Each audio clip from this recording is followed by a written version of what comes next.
Any doctor that tells you you must do this, you must do that, and gets upset with you when you refuse is a doctor that has personal issues. And so often I see patients where the doctor says, oh, this is so bad, you mustn't, I'm going to fire you if you don't take your statin. No, the three of us are all going to die.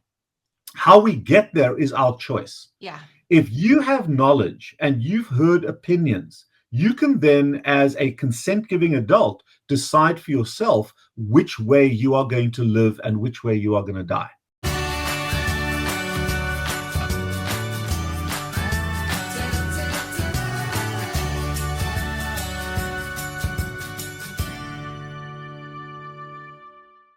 Hey, what's up, family? I'm Rachel. And I'm Joe. And we are Two Crazy Ketos. And if you're new to our channel, welcome. Here on Two Crazy Ketos, we do different things like recipe videos and we do product reviews. We talk about various keto topics, and then every Monday, we go live on Keto on the Couch. We just kind of talk about what's going on in our lives for the week. You can find us in different social media platforms like Facebook, Instagram, and Twitter. And we have a website, which is twocrazyketos.com, and that's where you're going to find all of our different recipes. Now, we do upload at least 5 new videos every single week, so make sure you subscribe to our channel. And don't forget to hit the little bell icon, and that way every single time we get to talk to the carb addiction doc himself, you'll be alerted to it. So a few months ago, we did beef, butter, bacon, and eggs as a challenge with Dr. Ken Berry. And when we were done, we had all our labs done. We sent them off to Dr. Cywes, who's also known as the carb addiction doc, and we were going to do a podcast with him, and then life got in the way. You know, holidays happened and everything else, and it got put off. And today, we sat down with him, and we talked about everything. We didn't just talk about our labs, but we talked about raising a child as a newborn on a carnivore lifestyle. We talked about salt. We talked about PUFAs and what happens when we eat, seed oils. There's a lot of information, and I want to let you know up front, this is going to be a long video, but I'm going to really encourage you to watch the entire thing. To help you out, though, I am going to put down below in the description box some timestamps so that you can kind of jump around. But it was really interesting information, and we actually found out we need to change our diet. So without any further ado, I want to go ahead and just play the interview that we had with them, and I really hope you guys enjoy this. So we are here with Dr. Robert Cywes, also known as the Carb Addiction Doc. You may have seen some of his videos, but if you haven't, I'm going to leave a link for his channel down below. Because you don't want to miss him. You really want to subscribe to his channel every single day, every single video upload. I'm blown away by the information that he provides. And one of the things I love about Dr. Cywes is he's going to tell it like it is. Yes. He's not going to pull any punches. And I remember a couple of years ago, I went up and I met with him in his office, and I came home crying. Yeah. He was like, I think I just had a come to Jesus meeting with this doctor, Rachel, because he did not give me any sanctuary for excuses. Right. We got right to the heart of the problem. But a lot of times you're just treating the symptoms. You're not treating the root of your addiction problem. That was definitely true for us. Right. So we're really thankful to have him in this space. So welcome, Dr. Cywes. And I wanted to start off and have you tell a little bit about yourself. And one of the things that I am curious about, how did a bariatric surgeon come to find the keto carnivore, or what Dr. Berry likes to call the proper human diet? Yeah.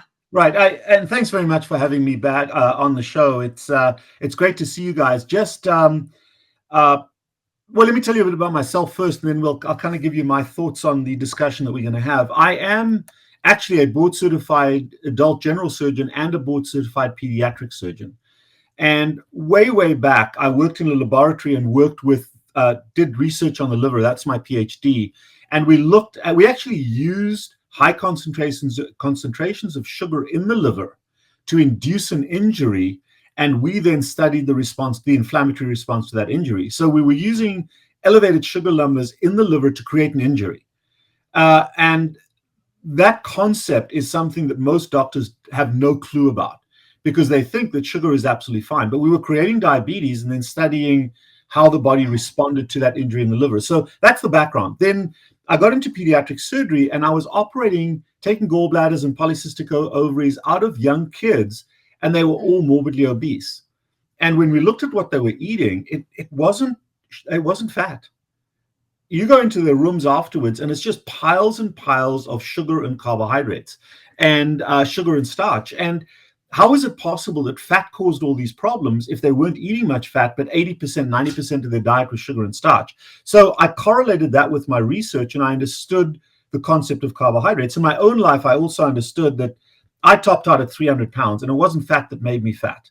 And I also realized that I'd shifted toward eating and drinking sugar and starch and snacks, primarily because it helped me hear. It helped me to cope, like cigarettes or nicotine, crystal meth, crack cocaine does. And I realized that it was a substance abuse issue.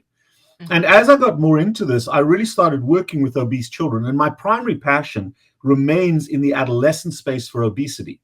And there are kids out there that try so hard and yet are unable to be successful. And contrary to what anybody else says, there's no way that anybody would deny a smoker who's really trying to quit smoking Chantix, or a heroin addict, no, you got to go cold turkey. There's no methadone or Suboxone for you. That's nuts. And right. I looked at bariatric surgery not as an alternative, but as a tool to help these kids. And these are not little fluffy, overweight kids. These are 400-500-pound 16-year-olds who wow. Their suicide rate is through the roof. Their mortality and morbidity is through the roof. So those are the kids that I started to work with. But I also realized that the surgery was a tool to help them to lose weight. But if they didn't change their lifestyle of using sugar and starch as a way to cope mentally, as a way to cope with emotional need, they would lose the weight and gain it back. Surgery always works to lose the weight, but you have to change your lifestyle to keep it off. So the surgery deals with obesity, which is the consequence, but the cause of it is a dysfunctional emotion management system. It's an addiction to carbohydrates. And then as we segued into the adult population, the same thing happened, but most of my colleagues in this space use surgery as an alternative. And then the person preserves the old obesogenic way of life, and after 3 to 5 years, it comes back either as metabolic disease or as obesity. So I realized that the right way to do this is to start with a ketogenic, but a carbohydrate addiction approach, never a diet. Diets fail 98% of the time. So I found that some patients did great just by saying, okay, I'm going to have the surgery in 4 months' time. But between now and then, I'm going to bust my butt. And by 4 months, some of them had made so much forward progress that they said, I'm just going to postpone it. I'm just going to postpone it. And, 10, 15 years later, they're still postponing the surgery, but they look like the two of you. Wow. Other folks try really hard and they put their shoulder to the wheel, but they just don't have the capacity to be successful. Why should I deny that person resolution from diabetes, resolution from bad joints, from cardiovascular disease, because, don't operate on me? That's ridiculous. So there is a role for bariatric surgery, but as an adjunct, not as an alternative. And that's my way of life. So I work with most people on the dietary side. Some people need the surgery, and some people have had surgery and have problems with it, and we help them. And it's interesting you say that, because one of the questions I was going to ask you, and I'm sure there are a lot of people who've watched your videos have this same question, and that is, why promote keto and carnivore if you're a bariatric surgeon and you can just have people come in and do surgery all the time? Well, because first of all, I don't want to do surgery on anybody, but sometimes it's a wonderful tool that we can offer people to be successful where they are experts at failing. That's the first thing. However, the flip side to my own colleagues, and I'll go out on a limb on this statement, I believe it is malpractice to do bariatric surgery without discussing the concepts of carbohydrate addiction with a patient. If you're a pulmonologist and you treat a patient for COPD, but you don't talk to them about quitting smoking, that's malpractice. Now, you may not make them quit smoking, but you have to have that conversation. If you're treating with someone for liver disease and you don't discuss alcoholism with them, that's problematic for me. And the same is true, I believe, in bariatric surgery. What's interesting is most of my colleagues, and this is a very sad indictment of my colleagues, particularly the dietitians and people that work with them. If I was to develop the ideal diet to make you enormously fat, it would be exactly the diet that they use post-operatively for most bariatric surgery patients. Multiple small meals a day, sloppy foods, drinking shakes, high carbohydrate, mashed potatoes, grits, yogurts, oatmeals, all the sloppy carbohydrates. It is the ideal formula for massive obesity. and Wow. especially if it's a low-fat diet. So it is so upside down in that space. But then again, most cardiologists recommend a plant-based, high-grain, high-fruit, low-fat, low-salt diet. So healthcare generally, don't just blame the bariatric space. It is every space out there. And I can tell you categorically that no doctor knows anything more about nutrition than you can find on the internet. It's all about their beliefs. Some get it right, some get it wrong, but it's all about their beliefs. There is no medical training that involves detailed nutrition. So we make it up as we go. Unless you work in the field, you make it up as you go. Well, it's so heartening to hear you talk about children, because I'm actually in my 30th year working with children as my day job. And I find working with kids emotionally that it's so much easier to raise a healthy kid than to repair a broken adult. And I wonder, you have the opportunity now with a little one in your home. How are you trying to get it right in the early stages of his development? Well, there's two parts to this. The first part is that addiction is a behavioral problem. And it's the broken adults that, not intentionally, but vicariously cause the broken children. The children are typically very healthy and well when they're being developed and born. And it's the dysfunctional adults that perseverate this across generations. So you tell me, what is the only way to raise a child? There's only one way to raise a child. I'm stumped. I'm stumped. Okay. The only way to raise a child is to be the person you want them to be. Oh, there you go. Okay, yes. Children emulate parental behavior, and that is why the vulnerability to addictive behavior crosses generational boundaries. Now, it may be a different drug. Parents smoke, child is into carbohydrates, older child is into carbohydrates, younger child is vaping. 60% of high school kids in Florida vape on a regular basis. And there's a whole lingo associated with it I'm learning about now in the addiction space. So, but same is true with obesity, insulin resistance. So you asked me about my child. The first thing that Janae and I are doing with our child is trying our best to raise that child in an authoritative way, which is where he's engaged in some of the decision-making. We set the boundaries and we offer him a choice of decisions. And he then can choose from the range of decisions that we control. It's not, what do you want to eat for dinner? It's not, you're going to eat chicken for dinner. It's, would you like chicken, shrimp, or steak for dinner tonight? So chocolate cake's not involved in there. Chocolate cake is not food. Okay.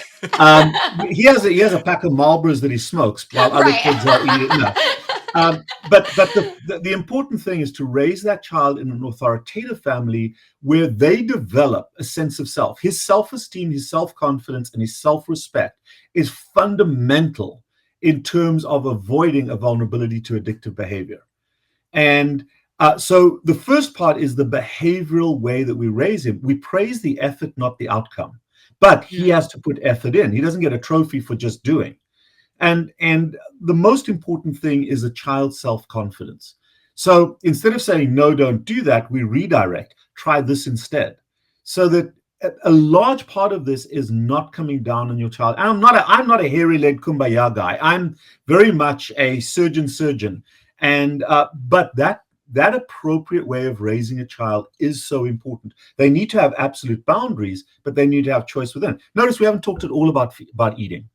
Because eating carbohydrates is a default option. The problem is not carbohydrates. The problem is a person's relationship with it when they use it for emotion management as a surrogate for not having an effective emotion management strategy. So the other part also, so the reason my son is 95% carnivore is not because he's a carbohydrate addict.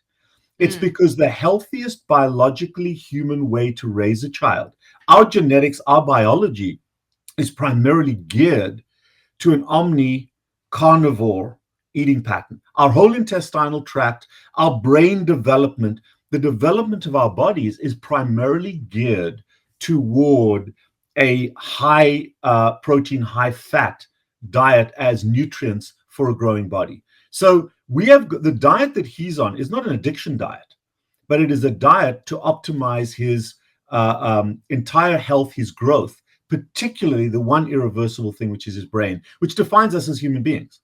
Right. And developmentally, he has shown, development, by the way, is nothing to do with intelligence. Milestones have to do with health. And Yes, he's they do. demonstrating all of those. So that's why we're raising him without carbohydrates. Eventually, he'll be exposed to them. But I want him to have a relationship with them that is similar to my relationship with alcohol every now and then, but not as a staple in terms of his food. The very first thing that he ate when he was 4 months old was a chunk of ribeye steak that he gummed. He didn't have teeth at that time, but he sucked the juices out of that thing. And orthodontists will tell you this: jaw development is about the muscles of the face. Well, if you're sucking back slime, which is what Gerber sells, there's no need to chew. You're like your grandmother that has no teeth. It's the same thing with a child. Strong jaw develops because you're chewing gristle, you're chewing that kind of thing. And what I'm going to tell you now, a lot of people are disgusted about, but every animal does this, and we do it as well. I used to actually pre-chew a little bit of the food and give that to him.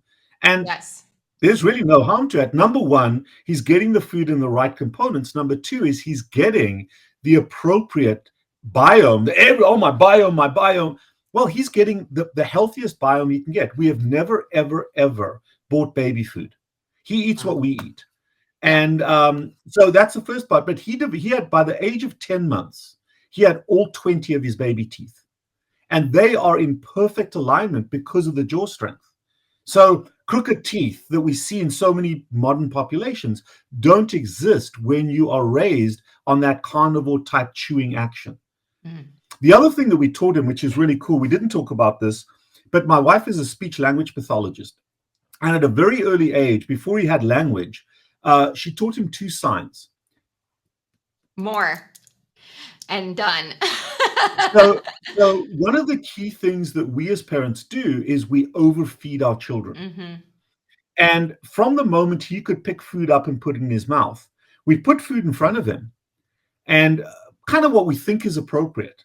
And he'll eat the food. And if he finishes it, we'll look at him and he'll go, and we give him more. Yeah. Because his belly is telling his brain, I want more. But he'll be halfway through some food and he'll do this. And we know he's done. Yeah. And then what he does, because he's carnivore, he takes that little bowl and he throws it out and the dog eats the rest. Dog doesn't eat lettuce. But the point is that he is in charge. He's using his hormonal biology to determine when he's had exactly enough. Wow. He never snacks. He eats 3 meals a day. He never snacks because a snack is emotional event. A snack is always an emotional event. Always. So he doesn't snack, but he gets enough food in 2 or 3 meals a day.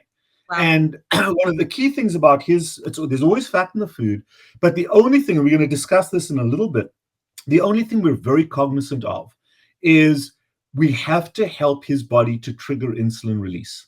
Because almost pure carnivores have very, very low insulin release. And insulin is a very important non-energy controlling hormone. So he still drinks, twice a day, he gets a bottle, about 8 ounces of whole milk with heavy cream in it. In this country, whole milk is not full cream milk. They take the cream off. That's right. So we add the cream back.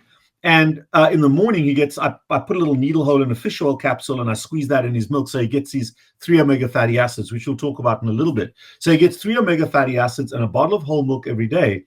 And there's enough sugar in that whole milk to spike his blood sugar to maybe about high 90s, low 100s. But we know that insulin is going to take care of that and bring it down. We need that insulin response twice a day.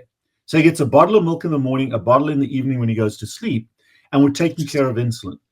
The other key thing that we focus on with him is we make sure that every 3rd or 4th meal is a micronutrient dominant meal.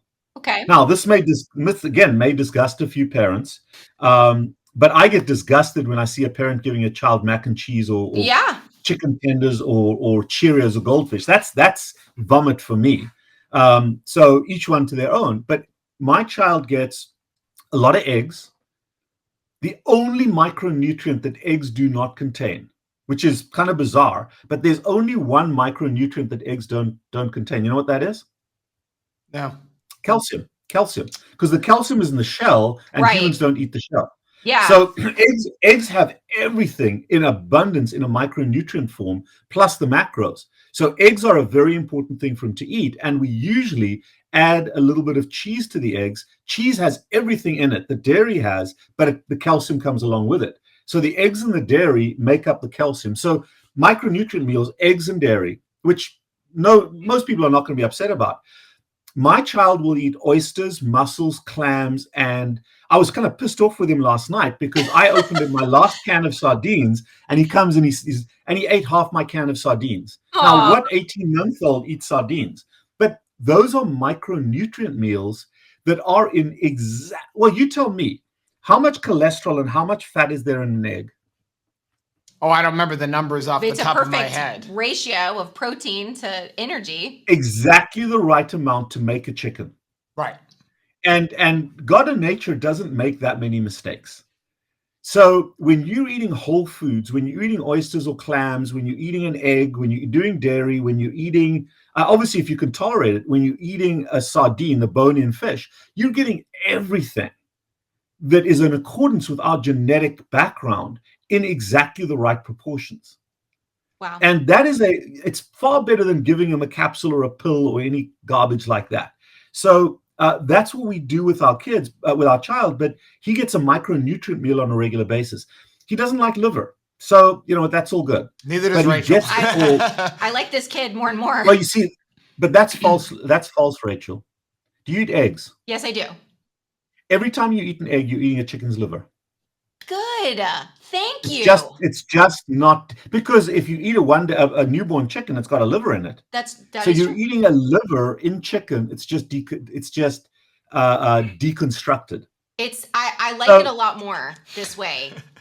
Right, absolutely. So that's fine. So you see the value of that? If people would wrap their minds around this, it would really bless them. I would tell you that after raising 3 boys, the hardest time in my life with my own carb addiction was at the time where I was making kid meals and adult meals. So you are helping your son by leading by example, and he's eating what you're eating. And what he's giving back to you is reinforcing this lifestyle and not making it more of a challenge every day for you to stay away from the carbs, because I find it impossible to be making multiple meals for everybody and then to stay out of it if you have a carb addiction like I do. So if people would start raising their children like this, it would help them ultimately, right? Because a complaint we get all of the time is, I have to make food for me and food for the rest of my family that does eat carbs, and that is my biggest challenge. And what you're doing is eliminating that problem altogether. Yeah, we've never spent a penny on baby food. The only thing we did have to buy, because Janae didn't have adequate breast milk, for a couple of months we used formula, and we actually imported it from Switzerland, because the milkshakes that you buy in this country are a recipe for autism and brain structural dysfunction. We can talk about that. I've got lots of stuff on my podcast on that. But the point is that we're raising this child in a way that we believe to be biologically adequate. And the results are absolutely there in terms of his behavior, in terms of his milestones, in terms of his personal health. And you're right, we have to eat that way, but it's so simple when he eats what we eat. And why not? Yeah. Way back on the plains of Africa, we didn't have Gerber didn't have a little shop behind the third bush on the left. No Lunchables. No Lunchables. We fed them what we ate. And this is exactly what we do. So that's him, and that's his biology. And hopefully he will never have to, as you said earlier on, recover from what all the experts did to him in a negative way. And I'm happy to be challenged by anybody. Yeah. If you're allowed to raise your child vegan and nobody says a word, okay, let's go on. So you mentioned our blood work, and the other thing you mentioned a little while ago is that we are really, our genetics are, we should be carnivore. So I know I sent you all of our blood work. So back in September, October, November, we're actually meeting with Dr. Berry when we were up in Omaha, and we were discussing a lot of the different trends that were happening in this proper human diet, space. And a lot of people were eating like a lot of prepackaged foods, and they were eating super high protein and saying we shouldn't have fat. So we set out on a mission to show that if you just eat fatty meat and keep all of that stuff out of your lifestyle, his whole challenge was if you eat nothing but beef, butter, bacon, and eggs for 90 days, you will not gain 10 pounds of fat. So we set out to see what would eating nothing but beef, butter, bacon, and eggs, and we did it for 45 days, and beef encompassed any ruminant animal. What would it do to our blood work? So we sent you our blood work from beforehand, which is a little skewed because we've both been keto. At the time, Rachel was keto for 3 years and I was keto for 4 years. But then also what our blood work looked like after 45 days of basically eating carnivore. And we always tell people we are not doctors or nurses or health professionals, but we do like to learn from them. And we've got one right here. And so I sent it to you and said, can we discuss this? Can you discuss my labs? So, and I appreciate that. Joe, what I think is important to know, and I just as a preface here is, normally when I do these kind of podcasts, and Ken's a good friend of mine, and he does the same thing. We always have this little statement. This is a podcast. It's not for medical advice. Please don't take this as medical advice. Go to your doctor who knows nothing about nutrition for medical advice. However, I want to make a statement, and the two of you have agreed, and nod your head if you agree with this, that this is a medical consultation. This is no different to you, to the two of you. This is no different than what I do with my own patients, either online, virtually, all over the world, or in person here in my office. I'm going to discuss your blood work from a medical perspective and give you my opinion when it comes to medical advice. Now, just a couple of things about that. This is my opinion based on my experience, my knowledge of biology, anatomy, physiology, and my experience in the field, comparing you to my other cohort of patients. It is most likely to be correct. It may be wrong because we're learning continuously. That's healthcare. Nobody has all the perfect knowledge. The other thing about a doctor's opinion is that it is our opinion.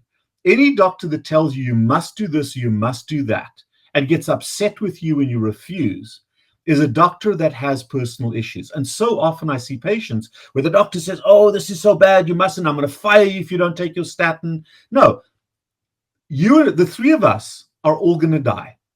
How we get there is our choice. Yeah. If you have knowledge and you've heard opinions, you can then, as a consent-giving adult, decide for yourself which way you are going to live and which way you are going to die. That's so good. So I think it's so important that people understand that if your doctor forces you to do what they tell you to do, whether you agree with it or disagree with it, it's probably not a good doctor you're seeing. If the doctor says, look, this is my interpretation, this is my knowledge base, and I know some things, I don't know some things, I'm going to give you my opinion. Go home, go for a walk, think about it, and then see if you want to work with us or try something. But I'm never going to fire you as a patient because you'll take a statin. That's crazy. Okay, that's the first part. And the second part is, as you said earlier on, I'm very direct in terms of what I talk about because I don't want there to be ambiguity about stuff. I'm happy to be challenged on anything. And my science, because outcome metrics when it comes to nutrition and metabolism are so poorly done because of the bias of the question, right? That we really have to put blood work in the context of biology, of how human beings function. And as physicians, the one thing we are trained in or should be trained in is anatomy, physiology, and biochemistry. And those are fundamentals to help us to understand how the body works. Along those lines, and you've made the same mistake here. You're obsessed about lipid numbers. I've got lipid numbers that have killed trees in terms of the paperwork that I have here. And your lipids are irrelevant to your health other than being markers of potential problems. But the fundamental thing is there's no evidence, zero evidence whatsoever, that lipids directly do harm. They don't cause damage. And part of the experiment that you guys have done is to prove that. However, we know that biologically. So to spend all this time focused on lipids and ignore the thing that does cause harm, which is the sugar biology, that's very erroneous. And it's so rare. Doctors will do every darn lipid test, but they'll check a blood sugar. They won't do an A1C, they won't do an insulin, they won't do a C peptide. And to my mind, that is malpractice or a lack of knowledge of how the human body works. So we'll look at your lipid numbers, but primarily in the context of markers of health or markers of illness. But that has been so distorted by the reality that fat kills you, the lipid heart hypothesis, when we absolutely know it doesn't. So does it make sense? Yes. Yeah. Okay. So let's look at this. And I think what you've done is a very narrow spectrum experiment for 45 days. And I think this is something that's very, very important that most people in our ketogenic space are not talking about. There really are two types of low carbohydrate diet. The most popular one, the most important one is the very early one, which is what I call a therapeutic diet to correct disease. If you have insulin resistance, if you have obesity, if you have metabolic syndrome, if you have cardiovascular disease, there's a particular diet that is designed to correct that, to change the cellular function from being primarily sugar burning to being fat burning, and to reduce insulin resistance. However, there's a block of time by which that happens. Once that has occurred, that therapeutic diet can potentially be harmful if it's continued. Wow. Okay. So then we have to do a pivot or a switch. And most doctors, even people, experts in the space, don't understand that pivot or that switch. But because I work with so many veteran carnivores and veteran keto people, we see the blood work actually going slightly sour. And we then have to make a change to our diet for a diet that keeps us healthy for the rest of our lives, which is not a diet that treats disease. It's the diet to prevent disease. I'll give you an example. If you've got high blood pressure and I put you on a pill for the high blood pressure, and let's say you go keto and your blood pressure normalizes, if you stay on that medication, it may make your blood pressure dangerously low. We have to deprescribe that blood pressure medication. And then you go on a diet that keeps your blood pressure normal. This is exactly the same. We have to deprescribe a low carb, high fat, narrow diet because it's the wrong diet for the rest of your life. And I know guys will argue with me, oh, no, this is for life. It isn't. And we've got the biologic evidence. And the two of you will actually prove that with some of the blood work we're going to look at. Okay. So there needs to be a pivot and a shift. The only other comment to begin with is I've done a video on this, and I always tell my patients, when you see your doctor, record the visit. Not because you want to trap the doctor. Doctors in this country in particular are petrified of malpractice. I'll tell you I don't know anything. I'll tell you I'm going to be wrong about stuff and right about some stuff. But I'm going to give you my best opinion as I know it to be. I'm not intentionally committing malpractice. But if you record this and you listen to it again, you're going to hear so much more and so differently when you're not in that anxiety space that most people are in when they see the doctor. And if the doctor says you're not allowed to record it, have some concerns about that doctor. So I encourage my patients to record the visit with a caveat that don't beat me up if I'm wrong. I'm giving you the best opinion to the best of my knowledge. Does that make sense? Yes, it does. And thank you for saying that because yes, I mean, I get like sweaty armpits when I come see doctors. So like, thank you for saying that it's okay for me as the patient to be bold. It's my appointment and I get to go ahead and ask, can I please record this? Because I trust what you're saying to me and I want to go home when I'm not nervous and afraid and not give, my partner in life the translation of what I think went down during the appointment, but actually let's hear it together with fresh ears and let me really chew on this. Right. And I think the sad part about healthcare is trust has been broken. And I really try to restore trust, not because I'm perfect, not because I've always got the best advice, but there has to be a trusting relationship. And if you disagree with me or you are, I'm fine. I'm open to that. But most doctors aren't. Most doctors are so petrified of the medical legal side and being trapped and being, oh, this is so bad. That's problematic. And so I encourage people to record the visit for their own benefit.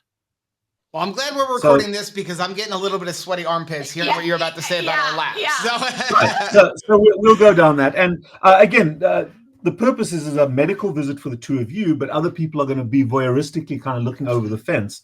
But remember, what I'm telling you doesn't necessarily apply to other people listening. Correct. Because we do individualize this. Okay. So I've got your blood works printed out over here.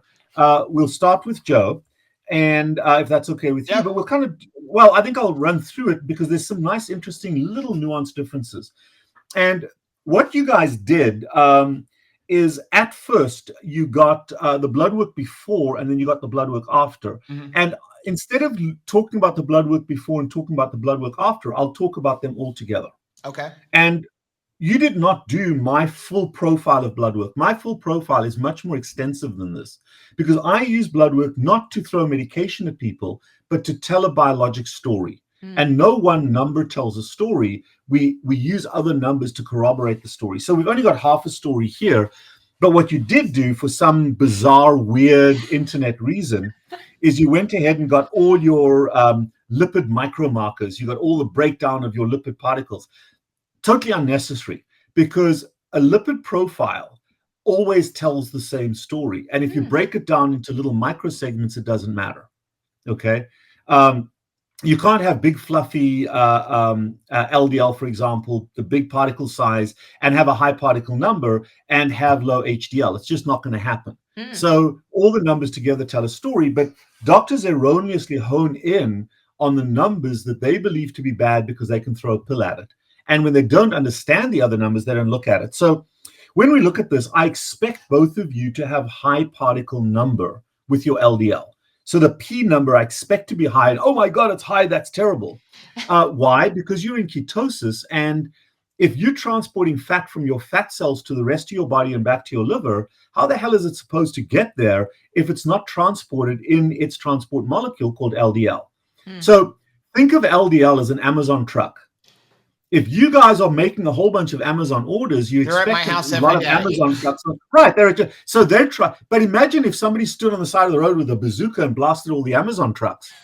How are the goods supposed to get from the warehouse to your house? Does that make sense? Yes. It's illogical. So the more Amazon orders you make, the more you're using fat from your fat cells to your body, the more LDL you want, and the bigger your particles must be jammed full of fat that you're using for energy. So it's logical, it's biological that you want to see a lot of particle numbers, but you want to see them big and fluffy and jam-packed with fat. You don't want to see these small little tiny molecules that are empty Amazon trucks. Because that's waste. So that's waste, and that's the particle size. So the small size is dangerous, or not dangerous, but small size reflects that the traffic of energy is from the liver to the fat cells. Whereas large particle size means it's from the fat cells to the liver and to the body, which is what you want. So simplistically, when you have a meal, carbohydrates and protein go from the intestine directly to the liver. The liver transforms them, stores a little bit, and then ships the rest out to the fat cells in the form of triglycerides and in a molecule called VLDL from the liver to the fat cells. So the traffic is liver to fat cells for storage. When you eat fat doesn't go to the liver directly. Fat gets absorbed into the lymphatic system and goes directly to the fat cells. And then it gets stored in the fat cells and then has to travel, and that's chylomicrons. And then from the fat cells to the body, it goes in LDL. So traffic of sugar and protein becoming sugar is harmful if the traffic is liver to fat cells, because we know that is a sugar-dominant diet. Whereas traffic from fat cells to body is beneficial because that's a ketogenic fat-adapted hormonal milieu. Does that make sense? Yeah. So that's the biology behind it. So you want a high particle number. You want a lot of Amazon trucks. And for both of you, your particle numbers are through the roof. Joe is at 2,492, and Rachel, you're at 3,457. Ridiculously high. Most doctors are having heart attacks immediately. I know. Okay. It was a little bit alarming that I was like, wow, Right. Is that okay that I'm a lady and I'm got that much bigger number than Joe? Oh, it's fine. Except for one problem, and we're going to discuss this as we go. I believe that, Rachel, your pendulum is beginning to swing too far. Okay. Okay. So we've got insulin resistance, which is the standard American diet. Then we've got insulin sensitivity, which is ideal. Then we've got insulin suppression, Oof. which is a little bit too far to the other side. Yeah. And that's what I meant by, so the therapeutic diet, the low carb, high fat diet, of which high fat carnivore is ideal, should take you from insulin resistance to insulin sensitivity. But if you continue to do a therapeutic approach and not transition to a healthy approach, then it begins to swing toward insulin suppression. Wow. And while there's no harm at all to LDL, LDL does not cause damage. The problem is when that LDL goes super high, it's a marker of insulin suppression. That's fascinating. Okay? So it's not a marker of heart disease. Not at all, not at all. No. Because the average doctor is going to look at Rachel's, what is her LDL of 415 after the 45 days and say, you should be dead yesterday. Because remember, all the numbers tell a story. So they're looking at one number and they're ignoring the entire story of health. Okay? They're not looking at anything else other than that. Okay. Does that make sense? Yep. Yeah. Okay. So yeah, the particle size is high and the particle number is high. We expect that. Given what you told me, you expect that. However, when we look at the particle size, which is how big and fluffy they are, some people call that the A for awesome size, but how jam-packed with fat they are. Both of you have LDLs of 22.1, which is in that very high category. So we know you've got a lot of particles and they're jam-packed with fat. That tells me already that the traffic is fat cells to liver, which is a good thing. That is the LDL-A particle. So I don't care what the number is, but the particle size, just looking at those numbers, that is important, okay? But the more important numbers that are direct markers of cardiovascular injury, because they are markers of liver traffic, of sugar traffic. Remember, we talked about this before. The liver produces triglycerides that it packs in VLDL. And when your triglyceride number is high, it is a marker of a high sugar turnover, and the liver turns sugar into fat. So you get a fatty liver. And the biggest concern in America of a fatty liver is the consumption of sugar. But if you eat a lot of protein and you're heavily fat adapted, that protein, where do you store protein in the human body? My muscles? Right, but that's not a store. That's for use. Oh, yeah. Okay. Yeah. That's not a bank. That's for use. So the human body has no store for protein. Okay. It's got a store for sugar, glycogen. It's got a store for fat, but it's got no store for protein. So excess protein has to be converted to sugar. And usually that sugar gets stored or used. But if you're so fat adapted, you're not using the sugar, then your blood sugar goes up because your cells are saying, screw you, I don't need this. It's like a Tesla in a gas station. Okay. A Tesla has no need for gasoline. So then the sugar comes back to the liver, and the liver has to turn it to fat and then transport that fat back to the liver. So both insulin repression and insulin resistance has higher triglyceride numbers when it becomes concerning. And it's kind of a shift. So, but what we want is a low triglyceride number as a marker of low sugar turnover, and it's sugar that damages the blood vessels. So ideally, I want a triglyceride count below 75. Well, Joe is you were at 62 before your experiment, and you dropped from 62 to 49. That was a good drop down. Does that make sense? And Rachel was at 57 and she dropped down to 47. So both of you showed a shift of improvement, really a shift toward being more fat adapted or more fat dominant in your fuel source. Good. Does that make sense? Good. Which is a good marker. That's a good mark. So before you move on from the triglycerides, what did you say that the number that you like to see for triglycerides is? Ideally below 75 or lower. And what is the average person like? Oh, I've seen numbers as high as greater than 3,000, which means the test can't even register how high it is. Oh my gracious! And those are the people that are dying of heart attacks and strokes, not the LDL. And they may be on a statin with low LDL, but they're still dying of heart attacks and strokes because that triglyceride. But the triglycerides don't damage the heart. Remember, the triglycerides are your liver desperately trying to turn an excess amount of sugar into fat to protect you from sugar. But it's a marker of high sugar. Okay. And so our triglycerides were actually lower than even where you want pre the beef, butter, bacon, and eggs. They were low before, but they dropped even lower. So you were fine before, and you improved it even more. Okay? Okay. But the triglycerides are not a cause of damage. They're a marker of damage. They're a marker of sugar damage. And the interesting thing is this: the ability to turn sugar into fat protects you from the damage of sugar. So if you can produce a high triglyceride number, you're obesogenic. You become fat very easily. If you can't do that, then your blood sugar goes up. So it's just an interesting quirk. It's not everybody's made the same. And that's based upon insulin production capacity. So this is much, much more detailed. The information inside, when you look at different genetic populations, is interesting. The next number that is important is your cholesterol scavenging molecule. And that's HDL, or high density lipoprotein. HDL is made by the liver between meals. So HDL gets done it's made during fasting. And HDL is a little tiny little molecule made by the liver, and the liver shoves it out into the bloodstream. And HDL's job is to go and pick up cholesterol and bring it back to the liver. And it picks up cholesterol from LDL. It binds with LDL, and it also scavenges cholesterol from blood vessels. So it's kind of your vacuum cleaner. It's your street cleaner of your blood vessels. So you want your HDL level high, and a high HDL means that you're not continuously in an insulin dominant way, because you require low insulin to produce HDL, which happens during fasting. Does that make sense? Yeah. So, however, if your insulin level is so low, even when you're eating, because you're so fat adapted, your HDL may go a little too high. And it's not a worry that the HDL doesn't cause any damage. But when HDL is super high, it tells me that we may be a little insulin repressed. Wow. See how that works? Mm-hmm. So it's not more is always better. This is not Texas. This is Florida. Okay.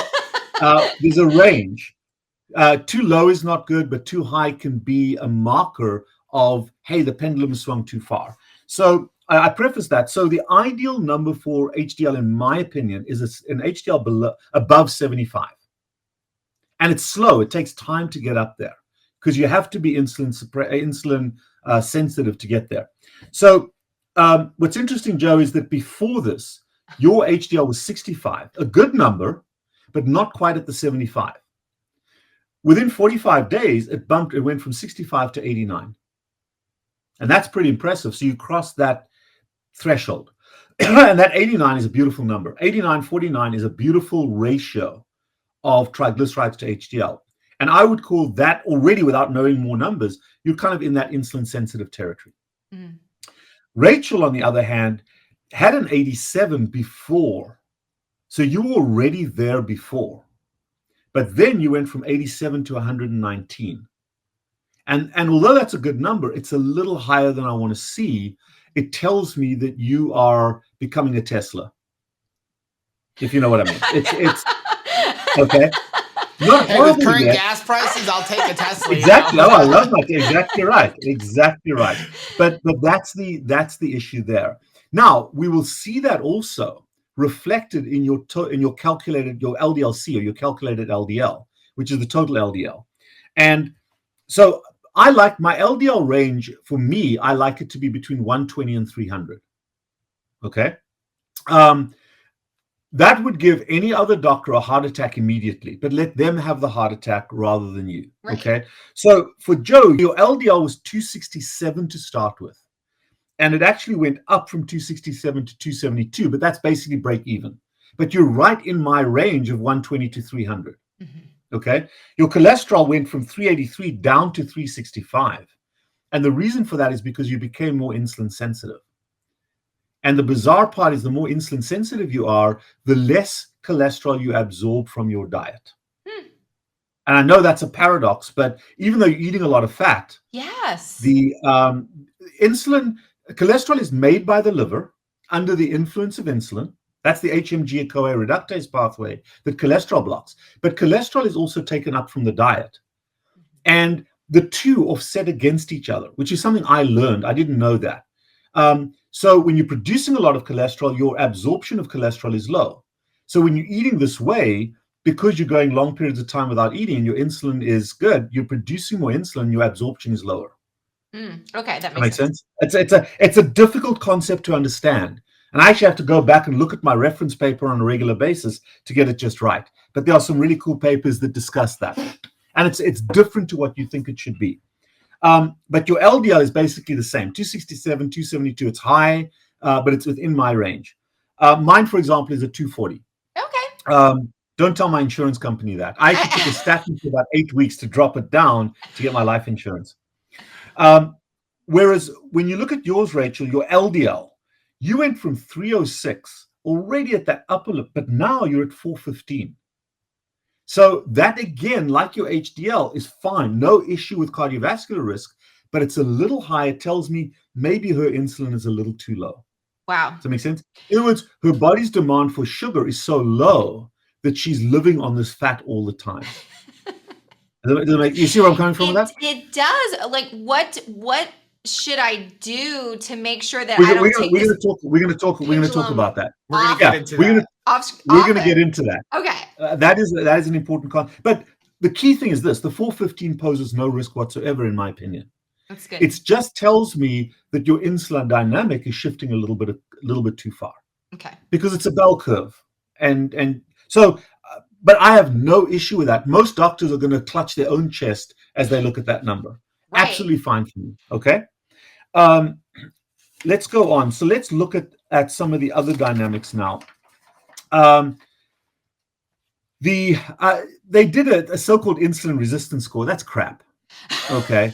Absolute garbage. Don't let anybody else that doesn't understand what we're talking about try to give you mathematical formulas. Look at the raw numbers. I think it was just part of the whole thing because we did it through Dave Feldman's company, Own Your Labs. Yeah. No, I think that's fine. I think that's absolutely fine. I just have no value to that because they're going to give you the same answer all the time. Oh, your insulin markers are no, forget. It's an irrelevant thing. Just like, most doctors are going to be happy with an A1C of 5.6. Right. Mm-hmm. I'm not, okay? In fact, for a diabetic, if you're below 6.5, or below 7, you're good. Ridiculous. That's damaging so no. But the next number we're going to look at is your blood sugar. And the one thing that I always like to look at, the blood work that I get should be done early morning fasted because I want to capture the dawn effect.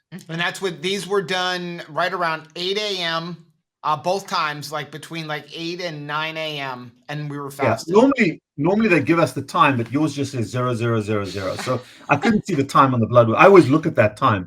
Let me stop you for a second. Just a couple of questions. Joe, what medications are you on? None. What supplements do you take? Electrolytes, either Element or Redmond Relight or the Keto Chow electrolyte drops, but that's it. How much salt do you eat in a day? Varies because I'm a sports official, but I would say I probably average around 4,500 milligrams a day, but sometimes it's as much as 8,000 milligrams if I'm outside running on a field. Like we're in the middle of lacrosse season right now. Those numbers mean nothing to anybody. I may have 8,000 milligrams in a day. Right. The numbers mean nothing. What you're trying to say is you eat a hell of a lot of salt. I eat a lot of salt. Yeah. Oh, that's you eat a pile of salt. Okay, so you're not dead yet. Top of your head hasn't blown off. No. Okay. Rachel, are you the same? You eat a lot of salt. Absolutely the same. Okay. Do you take any supplements? No. Do you take any medication? No, I don't. Okay. That's very unusual. Seriously, it's very, very unusual. And it wasn't usual for our whole life. Yeah. Yeah. Right. But remember that 76% of people in America take supplements on a daily basis. And usually it's a laundry list, wallet biopsies for the most part. And almost all Americans over the age of 50 are at least on one medication, which is very sad. But so the two of you are not. And I just look at that because that can influence the blood work a little bit. So, Joe, your morning blood sugar was 90 to start with before and 92, which is about the same. And that's the dawn effect. So you do get a little rise in blood sugar in the morning. Okay. Which is absolutely fine. It's called the dawn phenomenon, the dawn effect. When it goes up above about 115 to 120, that's a concern for me. And we actually intentionally give my son a bottle of milk in the morning to create that. Wow. Because we want that. And I'll explain that to you in a second. So, it's 90, but it should be 8 because a normal blood sugar, the normal average blood sugar, and Richard Bernstein talks about this quite a bit, is between 80 and 85. He uses 83, I use 80. But in the low 80s is a normal blood sugar. So when you're at 90, oh my God, that's high. No, it's a normal dawn effect. It's a healthy dawn effect. That's your liver doing that, okay? Whereas Rachel, you were at 86 and then 85, basically the same number, but you're 5 to 7 points lower and you don't have that dawn effect. I don't know if you normally live in the 70s and you bumped up to 80, but that's a little lower than I'd like to see it. I love the number. Yeah. But we specifically use that whole milk in my son to trigger a dawn effect. And every now and then he stumbles and falls onto a needle that we lay on the ground, that was lying on the ground that somebody left there, and it gives us a drop of blood to test his ketones and his blood sugar. He'll get with that bottle of milk up to about 103, 105, 107 in his blood sugar right after he's had the milk. Wow. But he's always in ketosis, 0.5, 0.6, low ketosis, but he's always in ketosis, but his blood sugar goes up, and about 20 minutes after the bottle of milk, it's down again. That's amazing. You went up to 90, and within an hour or so, I bet you that would come down again. Joe, yours didn't do that. Yours was a little bit more flat. So we'll come to not a bad thing, but all these things are telling a story. Does that make sense? Yes. And then the next set of things that we'll go through are kidney function. So BUN I want between 18 and 22. That speaks to protein consumption. So I would have predicted, Rachel, that your nitrogen numbers would have been higher. They're not. So that gives me a clue as well. You're at 21. Joe is at 22. So BUN is right where we want it to be. Nitrogen being a breakdown product of protein. When protein gets used for energy, nitrogen is, so the three things we look at is creatinine, uric acid, and blood urea nitrogen as the protein waste products. And that's what we often see in our veteran carnivores. We see the uric acid going up, which is not a good thing. Okay. And that means that they're turning too much protein over to sugar. And obviously in our standard American diet people, that comes from fructose, which is terrible. But it can cause gout and kidney stones, but that's fine. Joe, your creatinine is 0.91, which is a little higher than I want to see it. Ideally, I want to see that around 0.7. That 0.19 is not a danger for me at all. It's not a risk, but I don't want that going much higher. Rachel, on the other hand, is 0.66, which is great. Yay! So no kidney issue there at all, okay? But both of you have excellent GFR. Your glomerular filtration rate tells me how well your kidneys are working. Both of you are in perfect territory with that. Good. So no issue there whatsoever for me. Again, I don't look at ratios because the ratios mean nothing to me. Now, here we come. So both of you consume a massive amount of salt. Both of you sodium, 138 for Joe and 139 for Rachel. Sodium is almost always right at 140. And the entire human body is designed to keep sodium numbers between about 138 and 142. Any major variance off that is a very, very serious sign of bad disease because it means it's a disruption of the molecule that controls blood pressure and blood volume. And the entire body is geared to keep that molecule absolutely rock steady. Salt hangs onto water in the vascular space, and through that controls blood sugar and blood volume rates.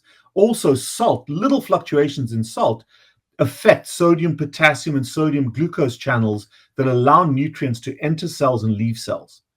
Okay? So the human body uses salt to control blood pressure and blood volume, and it's very flat. The other molecule that controls blood volume, because it's hygroscopic, is sugar. Sugar dissolves in water. And if you think about most American people on the standard American diet, their blood sugar volumes are doing this. Yes. And when your blood sugar volumes are changing by 50, 80, 100 points after a meal, what the hell is happening to your blood volume? That's where your hypertension is coming from. It's not essential hypertension, it's carbophilic hypertension. And not only is your blood volume increasing or decreasing, which puts a lot of pressure on the pump, that fluid, that sugar, goes into the cells, swells the cells, which narrows the blood vessels, which bumps your blood pressure up. So if you've got hypertension, it's not because of salt, it's because of sugar. Wow. And both of you probably have, do you know what your blood pressures are? Pre-keto, my average blood pressure was 170 over 100. So I was stroke level pre-keto. Yeah. Now, I don't know what the lower number is, but I know on average, I'm around 105 to 110 for the top. Right. So they call normal 120 over 80. I would call normal at 120 over 80 hypertensive for most people. I'm at 110 over 60 most of the time. So, and that's despite the fact that all of us eat massive amounts of salt. And I eat about a teaspoon of salt a day. And, if I don't have enough, that's the other thing that I use. And it's right here. that Yeah. in a bottle of water. So that's my electrolyte mix with a lot of salt in it. So the point is, plug for Relight, plug for Edmund. Yeah. We love it. I drink 3 or 4 of those a day on average. And I do get a lot of people are like, you're having way too much sodium, but you're telling me my sodium is right where it should be. Well, so this is an important concept to understand. Everybody on the internet is obsessed about magnesium and potassium, and everybody's on magnesium, potassium, calcium, or hydrogen are proton byproducts. They are there to be peed out or sweated out or got rid of in order to retain salt if you have too little salt. Remember what I said earlier on, the human body is very geared to keeping sodium levels absolutely flat around that 140 mark. And the human body will exchange other protons, hydrogen, potassium, magnesium, calcium, out of the kidneys to hang on to the salt. So if you're sodium deficient, you will be low in magnesium, low in potassium, low in calcium, low in hydrogen, alkaline blood, because your body is so geared toward retaining salt. Wow. The human body has an abundant number of mechanisms to get rid of excess salt. And actually what most people, well, you tell me, what are the 3 places where the human body gets rid of salt? Well, I know this because I was going to mention your video that I absolutely love and recommend all the time when you talk about salt and blood pressure. So you have through the urine, through your sweat, and the one I did not know was through your poop. The number one in your poop, right? So the human colon, the only thing the human colon does is it can absorb or secrete salt and water. And that's why carnivores don't have constipation, because salt and water make a soft poop. If you're sodium deficient, your body sucks salt back out of the poop and you get hard poop. So that's what I was going to ask you. So you get a lot of people who say like they're carnivore and they're worried about carnivore and they're saying I'm constipated. And after I watched that video a few months ago from you, and I was like, oh, so that's why I get those, the rabbit turds every once in a while after doing a game or something. So the key is they need more salt, possibly. You need more fat and more salt. And also the only other thing that can constipate you is too much cheese. So if I have to use a crowbar to go to the toilet, then I back up on my cheese consumption. That's awesome. Okay. So, those are, but other than that, we don't need fiber. Fiber is a substitute because we went low fat. Fiber is a return back to a vegetarian way of eating. It's archaic. To our primate ancestors, our vegetarian primate ancestors. So we don't need fiber at all. In fact, fiber messes with the colon. Be that as it may, salt is very important, and the body can eliminate excess salt, but it struggles to retain adequate salt. Salt is very important. And if you're low in magnesium, it's not because you're low in magnesium, it's because you're low in salt. Yeah. Wow. Okay. So we've oversold magnesium. That is definitely something we get a lot of questions on. People, especially when they're starting keto or they're, trying to tighten up their ship and, more, they're worried they're not going to the bathroom enough because we're used to our pre-keto days where you had a tremendous amount of waste and things that your body wasn't doing anything with. But because they're not having as much frequency of going to the bathroom, it's like there's something wrong with this diet. Well, constipation is not regulated by how often or how much. It's regulated, or constipation is the consistency, the little rabbit turds, so the hardness of the poop. And the beauty about a carnivore diet is most of that food gets absorbed in the small intestine. That's why we are human. And therefore, there's not much residue. The little bit of waste is a little pellet of poop. So it's a very effective way to not spend, an hour in the bathroom 3 times a day. Right. So whereas fiber doesn't get absorbed and you're just pooping all the time. And that's a high traffic for your colon, which damages the colon. But again, it's the opposite to the current erroneous way of thinking. So I just wanted to talk about sodium and blood pressure there because salt is important, and all mammals live close to salt or access salt on a regular basis. And if you ask any cattle farmer, the thing they put out there is salt blocks for their cattle. So salt is very, very important. And for I come from Africa, the gazelles, there are salt bushes that you'll see are chewed down to a nub because these are plants that have a lot of salt in them. And the animals chew those because they need the salt and they have that instinctive drive. Human beings are the only group that says no salt, but we talk about low salt and yet nobody mentions the fluctuations of sugar. We should focus on the sugar and ignore the salt. Yes. So, but we got that upside down. The rest of your electrolytes, both of you, the electrolytes are fine. The proteins, I'm not going to go through these. The proteins, the total protein, the albumin, the globulin, those are carrier proteins in your bloodstream. They carry molecules in the bloodstream made by the liver. It just tells me your liver function is okay. The next thing we're going to look at is liver numbers, and we're looking at fatty liver. Now, neither of you are eating a ton of carbohydrates, but after this diet, after this eating pattern, Joe, you have slightly elevated alkaline phosphatase and a slightly elevated AST and ALT. Those are typically markers of a fatty liver disease. Wow. And it's either alcoholic fatty liver disease or a non-alcoholic fatty liver disease. So alcoholic fatty liver disease is the old common one. Now we've seen in the modern era fatty liver disease. And it usually comes from the conversion of consumed carbohydrates to fat. But we know you're not consuming carbohydrates. Right. So why are your liver numbers off? Because AST and ALT, aspartate transaminase and alanine transaminases, are the two enzymes that turn protein to sugar. Okay? So what you're doing in your liver is you still have a slightly higher demand for sugar, so you're turning that protein to sugar. And that's why your AST and ALT are elevated, and I don't mind that they are. So that's not the accumulation of fat based on your diet. But if you were still on the standard American diet, I'd have concerns with that. Mm-hmm. Does that make sense? Yeah. Whereas, so you said that, I have a slightly higher demand for sugar. Is that because, like, when this whole experiment was going on, we were in the middle of football season and I was officiating like 3 to 8 games a week. Is that part of what's causing that? So my body needs more sugar because maybe running up and down a field or something? You're more on the insulin sensitive side rather than the insulin repressed side. So all of this is telling kind of the same story, and I'm just juxtaposing this against things. But when I look at those liver numbers, if you were a rookie that came in eating Twinkies and Big Macs, I'd be worried about those numbers. But I'm not worried about them because I know what you're eating and drinking. So, and the other numbers support what I'm saying, because there's no way your liver numbers could be that and the other numbers be what they are. Okay. Does that make sense? Yes. Because not one number tells a story. But I would like to see that 72 and the ALK phos come down just a little bit. I like the ALK phos to be around 50.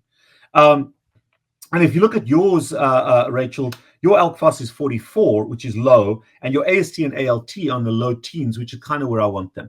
So those are good numbers for me, but it also is telling me that your body really is not dependent on sugar. Your liver doesn't have to make sugar. Wow. That is And again, fascinating. it's telling the same story, okay? It's telling the same story because you're eating a lot of protein, but that protein is not being used as a store for as a source of sugar like Joe's liver. It's being converted to sugar and then to fat. Does that make sense? Yeah. Okay. So the next set of numbers we're going to look at is the detailed stuff. And let me have a look here. Joe, this is afterwards. Your insulin number was 3.8. Let me just see here. And Rachel's. Your insulin number was 3.8, and your C peptide was 1.2. Rachel, what's interesting about yours is your starting C peptide. Sorry, your starting insulin was 1.7, which is super low. It's too low. You're right. And your starting.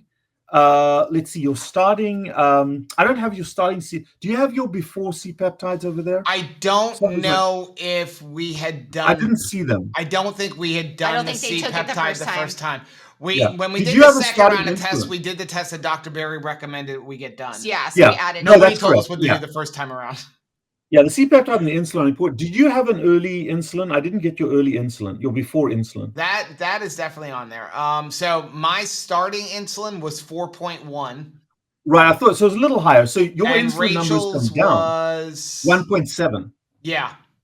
Right. So you notice your insulin number has gone up slightly, but that 1.7 is, well, who in the world has an insulin of 1.7? Could I already be dead? Am I already dead? No, you're not dead. You're not dead. You're not dead. Okay. But which population, if you went to most doctors and you said, wow, my insulin's 1.7, my C peptide is 1 or lower, what diagnosis would they immediately make? I don't know. Type 1 diabetes. Really? Yeah. Really? Because type 1s can't produce insulin. That's what type 1 diabetes is. Mm-hmm. The difference between you and a type 1 is that you don't need to produce insulin because you're so fat adapted.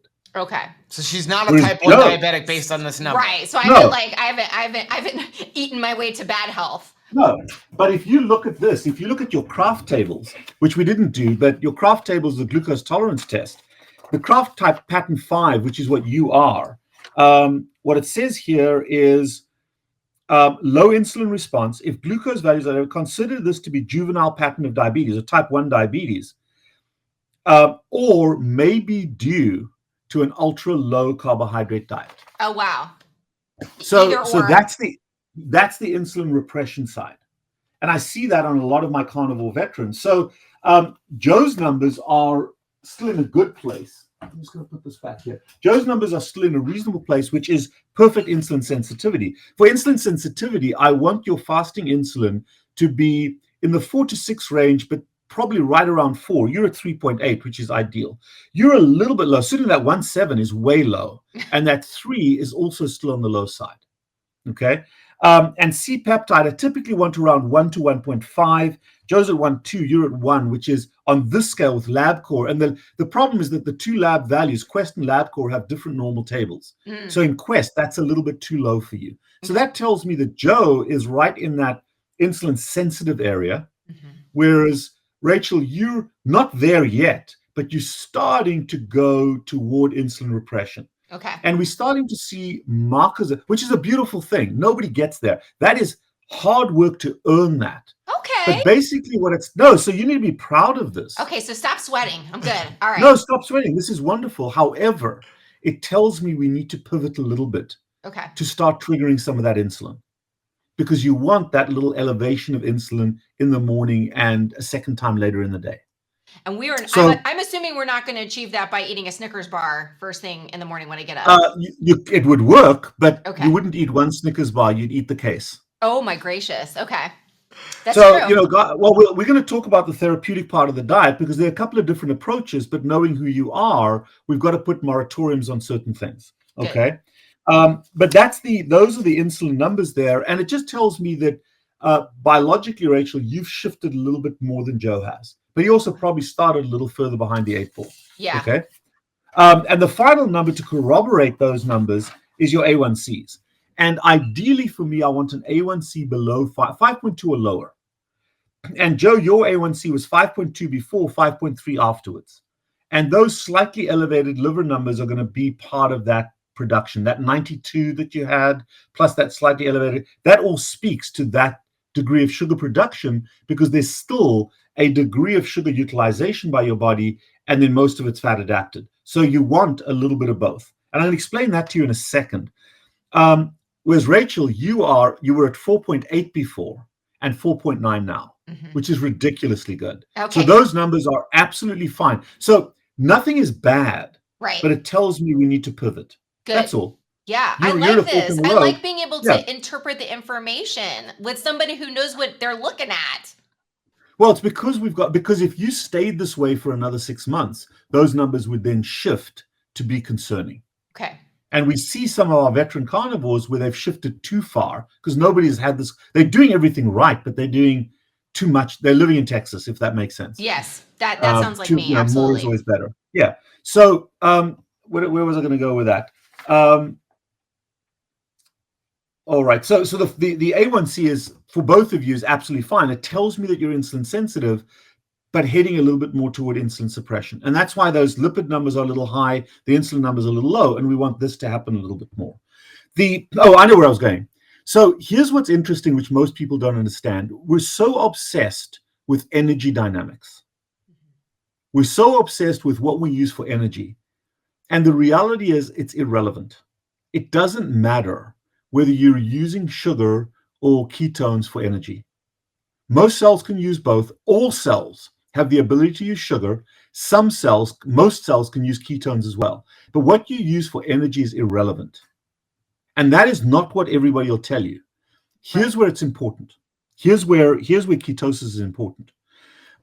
If you look at every cell in the body, every cell is continuously being damaged and healed. And apart from water, the most important component of every cell, the largest component of every cell, is fat.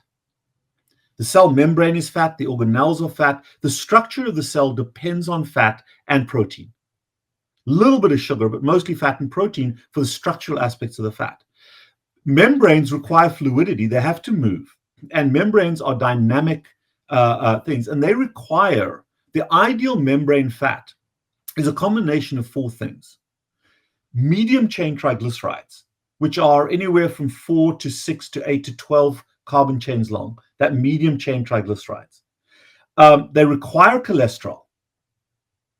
They require an essential fat, a polyunsaturated fat. So when you look at the fat that's in there, there are 3 types of fats. The majority of the membrane are medium chain saturated fats, single bonds between the carbon. But they have to have, as an essential component of membrane fluidity, 3 and 6 omega fatty acids, which are polyunsaturated fatty acids. Okay, so the 3 and 6 omega fatty acids are polyunsaturated. They have multiple double bonds. Mm-hmm. And they are both essential. The only fats we have to eat are 3 and 6 omega fatty acids. We have to eat them. And if we don't consume them, we will get sick and die. Those membranes don't function properly. The issue is not whether you consume 3 or 6. The issue is the ratio in which you incorporate them. Right. And on the standard American diet is deficient in 3 and has an excess of 6. So that most people on a standard American diet, in their cell membranes, they have a ratio of 1 to 30, 1 to 20, 1 to 30, which is way in excess of these 6s. Whereas the correct ratio is about 1 to 1 to 1 to 3. So the 2 things you want to do is decrease your 6s and increase your 3s to even that ratio out. Now, what do they do? Well, think of this. Think of the 3 and the 6s as equal and opposite types of molecules. The 6 molecules are like fire alarms. They say, yo, guys, we've got a fire alarm. There's a fire, and they are a fire alarm for inflammation. So when the cell is under inflammatory stress, the 6s initiate an inflammatory response, and they call the fire brigade. The 3s put the fire out. Wow. Okay. So if you've got, and they're both necessary. They're both vital, but in the right ratio. So if you're let's say in a school and there's a fire, you want the fire alarm to go off. But you don't want some school kid running up and down the corridor pulling all the fire alarms, which is when the ratio is too high.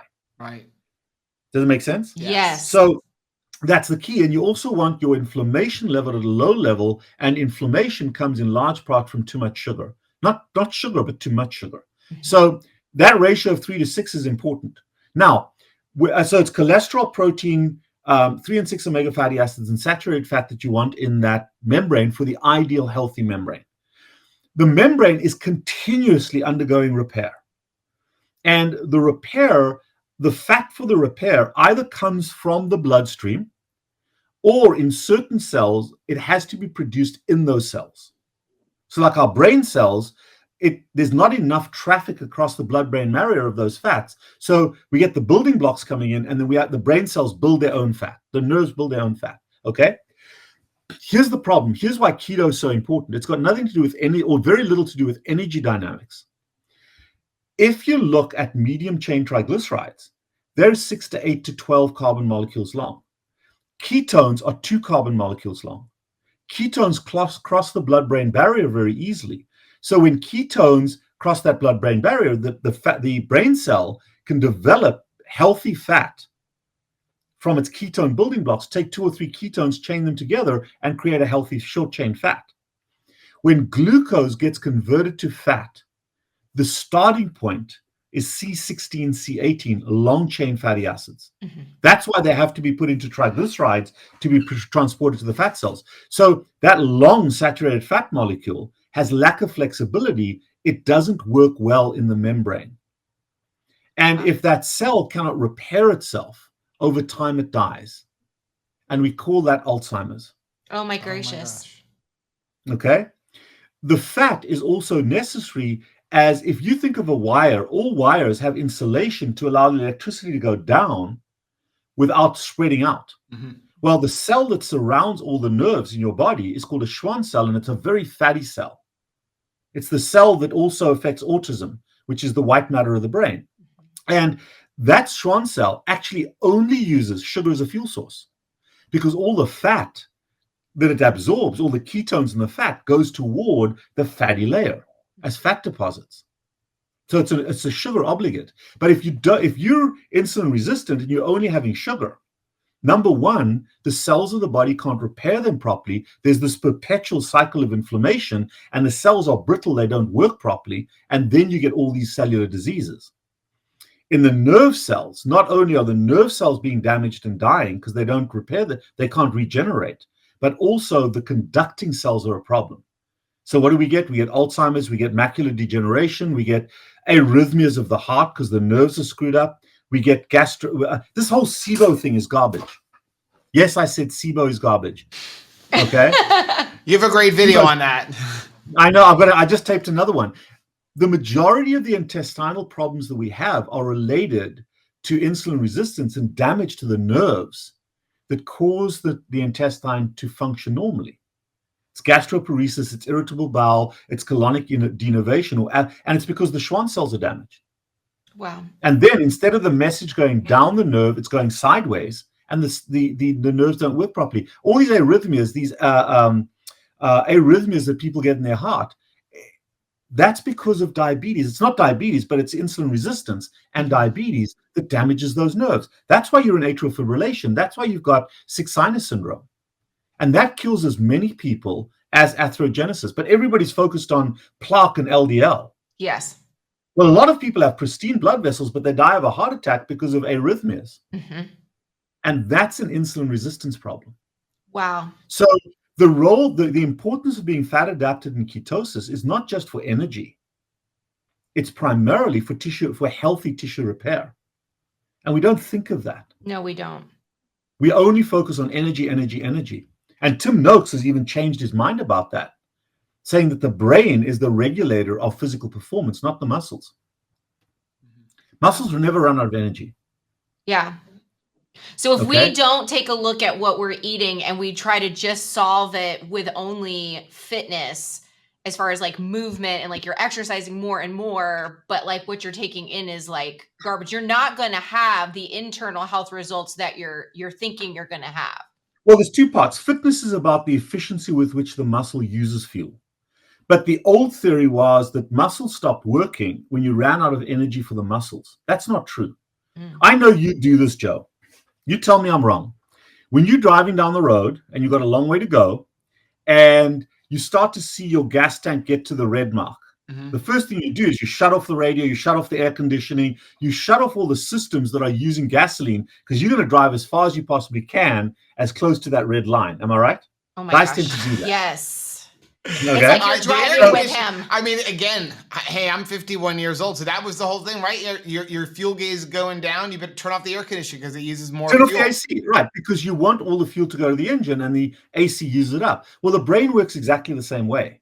The brain governs all the fuel regulation of the body. It's the central fuel governor, and a small millimolar drop in available sugar to the brain says, whoa, I'm starting to run out of reserves here. I'm starting to get to that red line. Let's shut off the systems. The biggest energy consuming system are your muscles. So what the brain intentionally does is it slows down athletic performance. It slows you down and it eventually stops you. Your muscles have enough energy, but they can't work, and your endurance suffers and your strength suffers because the brain's saying, I need that sugar. Stop the muscles from working. So the brain shuts it down. Okay. Now, if the brain is running on fat, on ketones, you don't use that much sugar. So therefore, your endurance and your strength is better. But it's not substrate supplied to the muscles. They've got plenty of glycogen. And that's what Tim Noakes has proven. And he talks about that most recently in the new talk, the World Nutrition Summit. He's going to be talking about that. So that's how somebody like Robert Sykes, Keto Savage, but the guy that really is, that's how he can be a natural competitive bodybuilder and not have been on carbs for 7 years, but he still looks the way he does. And Zach Bitter, who's the 100-mile athlete who runs the same way, I mean, he's running 100 miles at a time, and he's this big, is because and you can run it at pace because his brain is fat adapted. Yeah. And he's obviously fit. So exactly right. Those performance athletes, whether it's strength or endurance, that's what they've done to give them that edge. But the muscles, the muscle performance, in most circumstances, it's not about ketones or glucose to the muscles. It's about ketones and glucose to the brain. Mm. And it makes so much obvious sense, because if your muscles run out of fuel, they go into rigor. They clamp up. Yeah. So, those are all, we're discovering so much along the pathway here. But what's the correction for the two of you? Yeah, we've kept you a long time, and I'm like, how do we fix this? What do I do? Do we have to go off of keto carnivore? Do we have to go back to the standard American diet? Yes. No. So here's what you've done. Both of you have done a dramatically impressive job supporting each other, and that's so important, correcting disease. But it's now time to deprescribe medication. And as Eric Westman says, a low carbohydrate diet is the best prescription he can ever write to treat disease. But you're beyond that now. You're beyond therapeutics. Both of you are super healthy based on this. So the transition point is, I want to stay fat adapted. I want to stay in ketosis, but I want to trigger insulin, because insulin has a number of non-energy regulating function. Insulin regulates human growth hormone, conversion of T4 to T3, vitamin D production. It regulates steroid hormone production. It regulates cholesterol production. So all of those things are crucial to a healthy body. And you want insulin to go up at least twice a day, diurnal cycle. Preferably in the morning. The body normally does that. Joe's evidence of that. Dawn effect. Rachel, your dawn effect, is too low. That's the problem. Right. So we want to trigger that dawn effect. And how do you do that? Well, the easiest way is the Paul Saladino way, to eat honey, eat fruit. But the three of us are not Paul. Right. Paul has never been fat. So he can have one package of honey. He can have one little bit.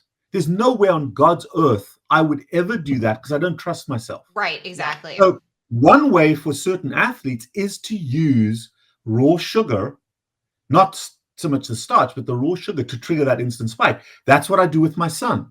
He gets that bottle of milk, which has fat and a lot of sugar in it, and that triggers his insulin response. Does that make sense? Yeah. The other way to trigger that response is what we see with Joe. That is a lean protein response.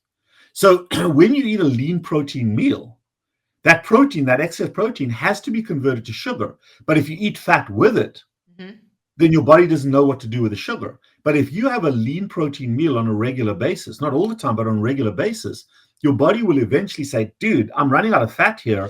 I need something. Give me the sugar. That's the Maria Emmerich and the, who's the PE ratio guy? Dr. Ted Naiman, which is kind of how, that's pretty much the lifestyle we live, is a 1-to-1 protein to energy ratio. Right, but the P ratio, they have gone and Maria Emmerich is completely protein modified protein sparing, and as a consistent thing, I believe that's a problem. You want your fat meals, but you also want your lean meals, and lean meals, the purpose of them is to trigger an insulin response. And then the other way to do it, so milk is one, milk products are one, but I don't do that because I'm still at the upper edge of my weight. My son does it because he's growing and he doesn't have a problem with it. I eat cheese, but the other way we can do it is with avocado. So the only kind of non-carnivore stuff that I eat avocados, tomatoes, and olives. And I'll make a little caprese salad with some balsamic vinegar, olive oil, and some high-fat mozzarella cheese, which gives me the fat. I'm not going to overeat it, but there's enough sugar in the tomato and the avocado that it spikes my sugar. Nice. So there are ways to do that. Liver, for example, is a low-fat meal. So, I mean, you hate liver. Me and my boy like it. Actually, I was like, wait, is that the prescription? I'm pretty much, no, it's not prescription, but if you like liver, it's not a bad way to trigger that insulin response. So what you want to do is to introduce moments where you are consuming some form of sugar, but in a protected way. Okay. To bump that, to create that insulin response. Either you use your liver to make the insulin from protein, which is the Maria and Ted Naiman role. You can use the Paul Saladino approach, or you can find safe forms of trigger. I think that's the best for us. So it's interesting that you say this, because one of the things I probably forgot to tell you is that during the 45 days, part of Dr. Berry's theory proved true, because if you know his whole theory about eating nothing but beef, butter, bacon, and egg, it's that you can eat it as much as you want, as many times a day you want, and you won't gain fat, because you're going to get so full you won't be able to overeat. And Correct. we found during those 45 days, we were almost forcing ourselves to eat a second meal because we were full from our meal. Well, But basically what you were since doing is then, refining we've the started body. incorporating breakfast a little Right. bit more. And it sounds almost like that's a good thing, because if we're eating eggs or some protein in the morning, that would help with fixing this. Because when we first started, we never ate a meal before 2:00 because we were right, but that's still weight loss mode. So that Yeah. intermittent fasting is still part of the weight loss mode. So what I tell most of my carnivores are lean mass, so they've all got low BMIs. So for them, it's a question of maintaining weight rather than for most of us losing weight. Mhm. And so for them, we'll say, hey, drink that glass of milk in the morning, which is the best way to bump that. So have a glass of whole milk in the morning for breakfast. I'm still on my BMI is 27.1. I still want that to come down a little bit, so I don't do that. But most of my carnivores' BMIs are 22, 23, even 24. I had a guy this morning, his BMI was 18.1, and he's a pure carnivore. I said, dude, you got to drink some milk for the same reason. So that's a good way to bump that up if you want to, or having maybe some avocado for breakfast or a lean meal for breakfast. So lean meal for breakfast or avocado, and maybe cut back on the fat a little bit with breakfast. Yeah. Right. And then the other key thing. Every day or just a couple of times a week? I would try to do it every day. Okay. You want that insulin bump in the mornings. So, and again, part of it is ritualization. But even if you do it from time to time, that's ideal. But you want that insulin bump in the morning. That's the dawn effect. And you want an insulin bump later in the day if you can. Not every day, but at least some days. And we can monitor that. What was the other thing I was going to tell you now? Where you're talking about where Rachel's at, where you think she's like shifting her pendulum, can that affect even her ability to lose weight? It should not. No. Now, if you start doing this, you'll probably level off. If you want to drop weight, the ideal way for you to do is to go lean protein. Oh, there were two comments I was going to make. The first thing is that the majority of my carnivores eventually migrate back to incorporating some vegetable material, unless they've got inflammatory bowel disease or something like that. So they'll start intentionally or just kind of vicariously eating a little bit of the leafy vegetables, and there's no harm to that whatsoever. And even though there's no carbohydrate rush from it, it does give you that insulin response. So various people find ways to do this that suits who they are, but the key thing is you don't want to eat raw sugar. Right. So it's not an indictment on carnivore, but there is no ancestral pure carnivore in the human species. The Eskimos are carnivore, high-fat carnivores, but they eat berries, they eat opportunistic vegetables. The Bushmen do, the Maoris do. Every historical hunter-gatherer still looks for some form of starch or plant to trigger that insulin response. Wow. So it's not a crime to do it. Now, if you've got inflammation, if you've got Crohn's disease, ulcerative colitis, that's a different story. We can work with you in that regard to be as pure carnivore as you can be. But this is not saying no to the carnivore diet. It's that the therapeutic approach, pure carnivore, is ideal, but this is now for the next 50 years of your life. Right. The only other comment is this. If you look at guys like Sean Baker and those guys, what does Sean do with his meat? Well, what do you mean? He eats it pretty raw. I know that. He eats it fairly raw, but he also grills his meat. Yes. Mm-hmm. What a lot of people early on do is they do their meat in a pan and they add fat to it. Mm-hmm. Mm-hmm. So even though guys like Sean and we've started doing this ourselves, you select the fattiest cut. If you allow the grill to get rid of a little bit of the extra fat, then your percentage of fat goes down just a little bit. And that meat then goes in a higher percentage, which will trigger a little bit of an insulin response. And that is a question that we get from a lot of people, because again, we really do propose people, because I think it's easier where they don't have to track a whole bunch of stuff to talk about eating.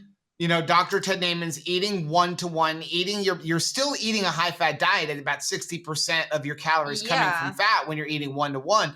But a lot of people message us like, I can't get my protein in without exceeding my fat. And usually my first question is, how much extra fat are you adding to your ribeye and stuff? Because that's where you're going up. So you're saying the better way is even grill it, because some of the fat comes off and then you're not considering that. Joe, how old are you? 51.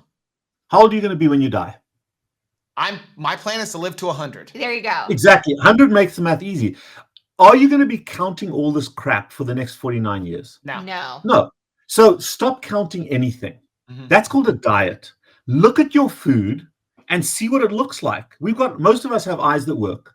Look at your food and you know what the ratio is by looking at it. Yep. And don't go ballistic with adding a bunch of fat to it. Where you guys are now, I don't count anything. Because remember, carbohydrates aren't the problem. It's our relationship with them. That's An right. alcoholic doesn't have to know what the alcohol content is of a drink. They just know yes, no. So you can have a binary approach to this. And you can look at your food and say yes, no. I know a chicken breast is going to be low in fat. The thigh with the skin on it is going to be high. My white fish, my tuna is going to be low in fat. My salmon is going to be high. My flank steak, my 97% lean is going to be lean. My 80%, my ribeye is going to be high fat. There's no magic to that. You can figure this out by looking at the food. You don't have to be a doctor or any special person on the internet to know that. And I think early on, it's nice to know what's in there for education. But once you know, you don't need to count anything. You kind of know what those ratios look like. That's right. Does it make sense? And that then becomes a way of life for the next 49 years. And it is nice. It's very nice to not I was definitely experiencing diet fatigue. I was just absolutely exhausted from like having to track every single thing and worrying about like, moving things around, and just like you're saying, being able to look at my plate and know like, okay, yes, these are the things that I can eat. And then, when we get information from you like that and just saying, okay, for breakfast, we're going to have our avocado slice, here at the beginning of the day. And that's okay to continue eating breakfast, that sort of thing. Then it feels like sustainable and not exhausting. Exactly right. I think we've got to get it. The numbers are nice to make a correction, but both of you this is a new way of life for you. This is who you are, and you can stop counting things. The only other comment there is learning to allow your belly to tell your brain when you've had enough. And that is something that we got 4 years into this. We didn't get that until we did this challenge with Dr. Berry. It really taught us to listen to our body and get the cues from our hunger hormones, along with the things that we've learned from you, like sequential eating. Because Rachel was I have to be a member of the Clean Plate Club. So whatever was on the plate, Rachel had to finish it. And so when you took the eating this lifestyle for 45 days with Dr. Berry's challenge, and then going, I'm going to have a little bit, and then the rest is over there. Go over there. She all of a sudden was like, I don't need what's over there anymore. And that has really taught us. But it took us 4 years to get to where we're at now with knowing I've had enough. Right. And I think those are so important is, this and this. That's just such an important concept. It doesn't matter how much you've eaten. Listen to your belly and let your belly tell your brain when it's had enough, rather than your brain telling your belly how much it's going to get. Because the whole thing about ratios and numbers is if any human being ever tries to tell you how much you need, they know nothing about nutrition. There you go. Thank you. Okay? Because nobody knows. I don't know, you don't know, but your body knows. And you just got to learn to listen to your body again. The only other comment there is you're going to have that avocado for breakfast and maybe have egg for that. You're having a micronutrient meal, which is so important.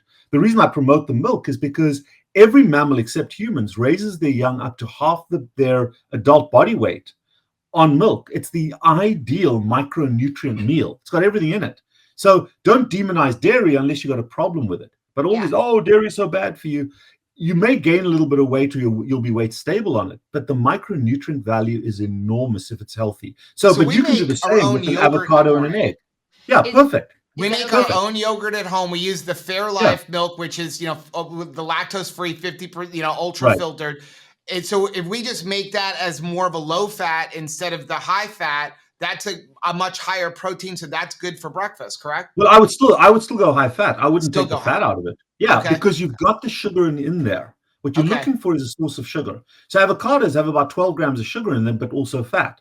The milk has a decent amount of sugar in it. And listen, God or nature put that sugar in there for a purpose in milk. And it's specifically to trigger that insulin response.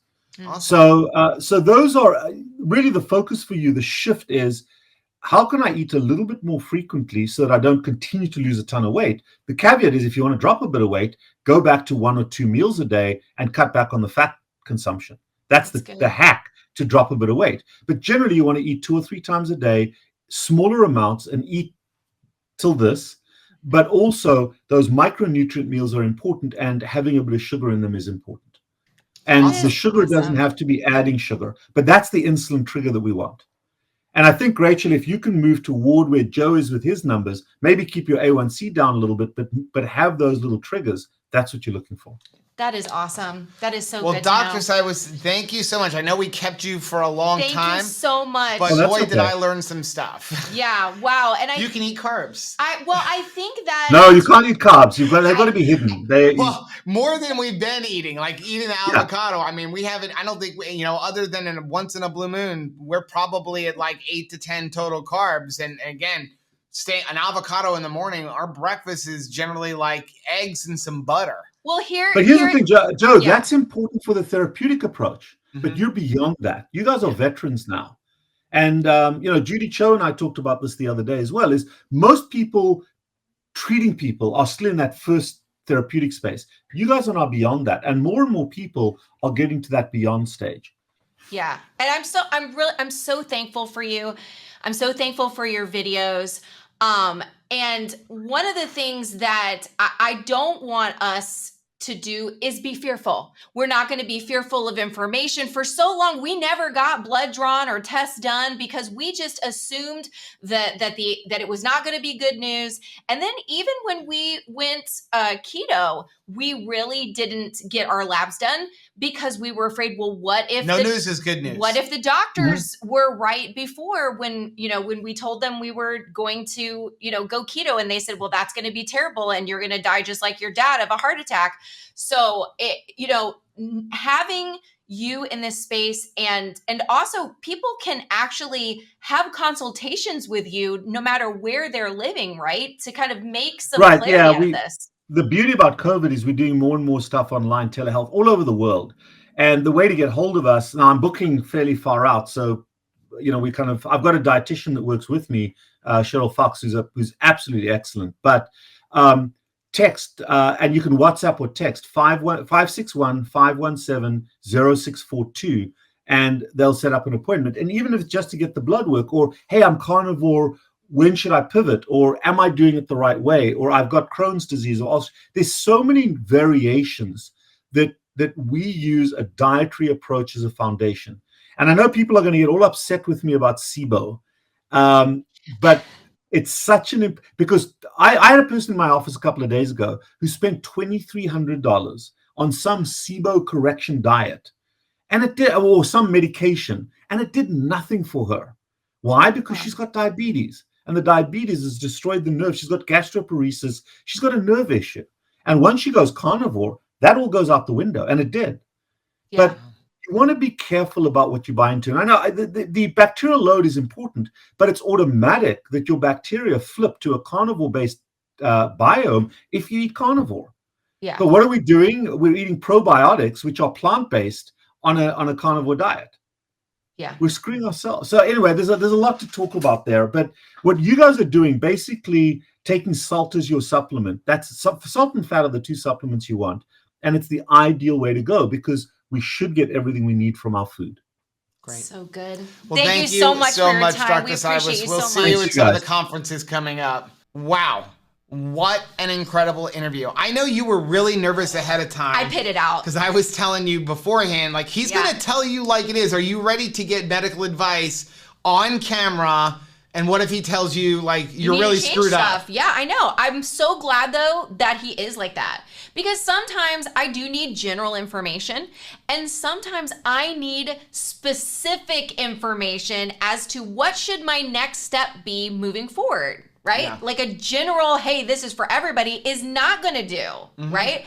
And I'm so excited that it doesn't just have to be about us. You guys can reach out and have the same kind of consultation by using the teledoc services provided. Yeah. Now, I felt it was a really amazing interview, but more importantly, it was a great consultation between us and him.